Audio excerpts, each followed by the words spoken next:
AI avatars and AI agents are now the competition when it comes to content creation and building businesses. So what are the implications if you go down the AI avatar route? Where can AI be used and still have a human place? And what will it mean for audiences and social media platforms if people create mistrust?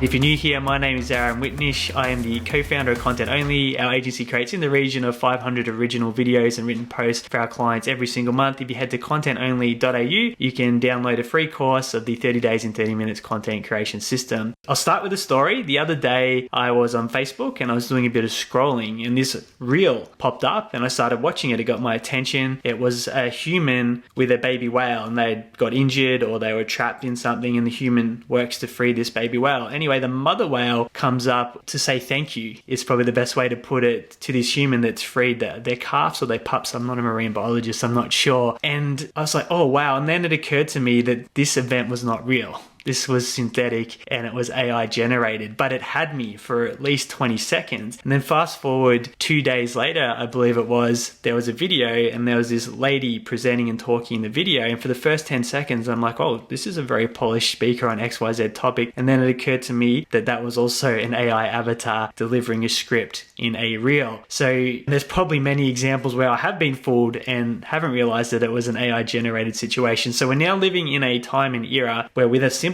app that costs a few dollars to join, you can create an AI avatar of yourself. So not a real person. You can put yourself on a private plane in a Bugatti. You can feed yourself a ChatGPT script and fool people that that could actually be happening in real life. So what are the implications and what does this mean? And it's very scary to know that. So first and foremost, I think if you're in business, you want to understand that there's going to be two sides of the marketplace when it comes to AI content. Some are going to be really excited and embrace it and they're going to love AI avatars, and people are going to live vicariously through making their own AI avatar in this existence that isn't real because it's a Superman or Superwoman version of themselves. And there's going to be people that are really scared of AI and don't trust it, which is completely fine. You might be a bit of both. You're excited by it, scared by it. I know I am. I think as a business, the first thing you need to understand is if you go down the AI avatar route, which means you have a video with a person on it, it could be an avatar of you that isn't actually real and it's getting fed script to be polished on this video because you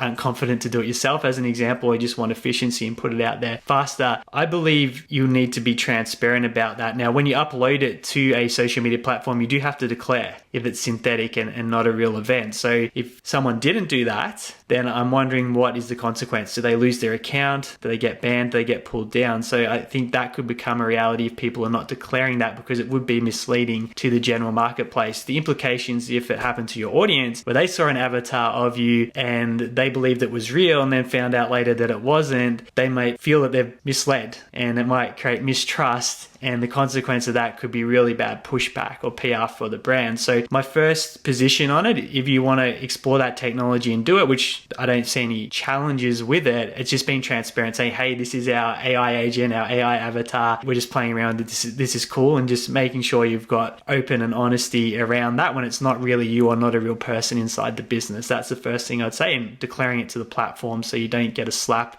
on the wrist or banned. The next thing to consider is if your competitors are going down that path and they are using AI avatar, which a lot of them will, is the advantage in being human. And no doubt, as I said before, there's going to be people in the marketplace that love the AI content, and that's what they'll get shown in their feed because they're responding to it thinking it's really cool. And there'll be the other side that are really scared, don't like it, don't trust it. And I'm assuming the algorithms will be smart enough to show them more human-generated content. So at the end of the day, I would feel personally misled if I saw an advisor, anyone in a space that hadn't actually produced that original thought themselves and were feeding it through an AI avatar person and passing it off as expertise. That, to me, would create a massive red flag and I would move away from that company. So I'm not sure what your position or take would be on that. However, if they were transparent and saying, hey, this is our AI avatar, this is what we've done, etc., then that's a very different lens to look at it. So just putting that on the table, and the fact that someone could actually copy me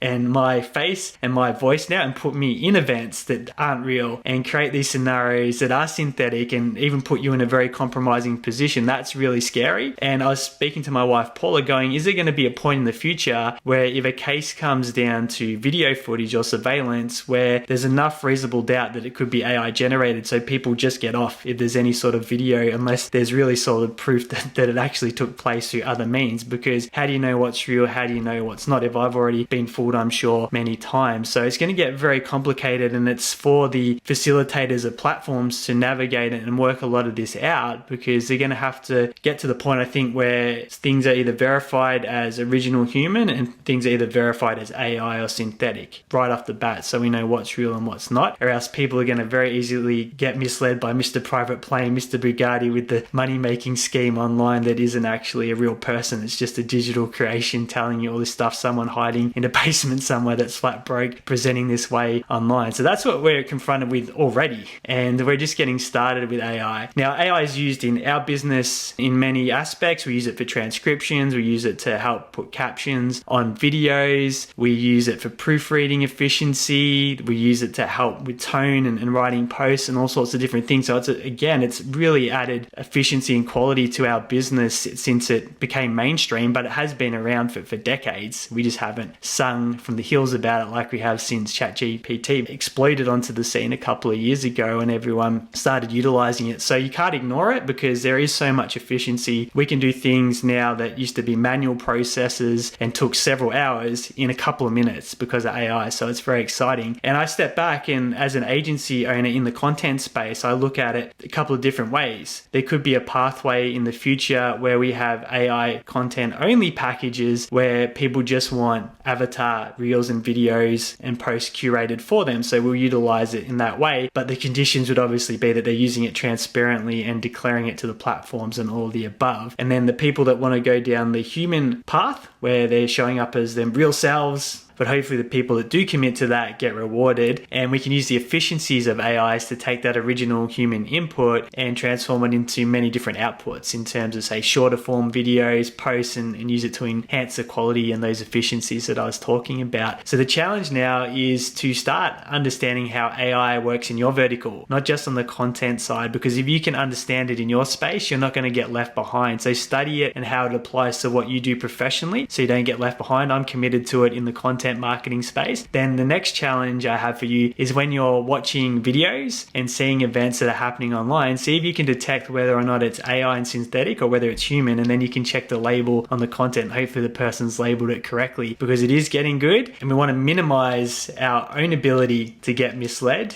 and go down a path that was from a figment of someone's imagination, putting an AI person that doesn't exist, an avatar, into the online world, fed a script and taking advantage of someone that thought this was really happening. So that's it for today. The implications of AI and being transparent if you're going to go down that route with avatars in your own world, and how it's going to play out a little bit. As always, if you're new here, make sure that you subscribe or follow the show so you can get each new episode on demand. And if you're on a platform that lets you review, if you can leave a 5-star review, that helps more people discover the show. And if you send me a screenshot of your review, I'm Aaron Whitnish on social media, I'll send you a special gift for helping grow the show.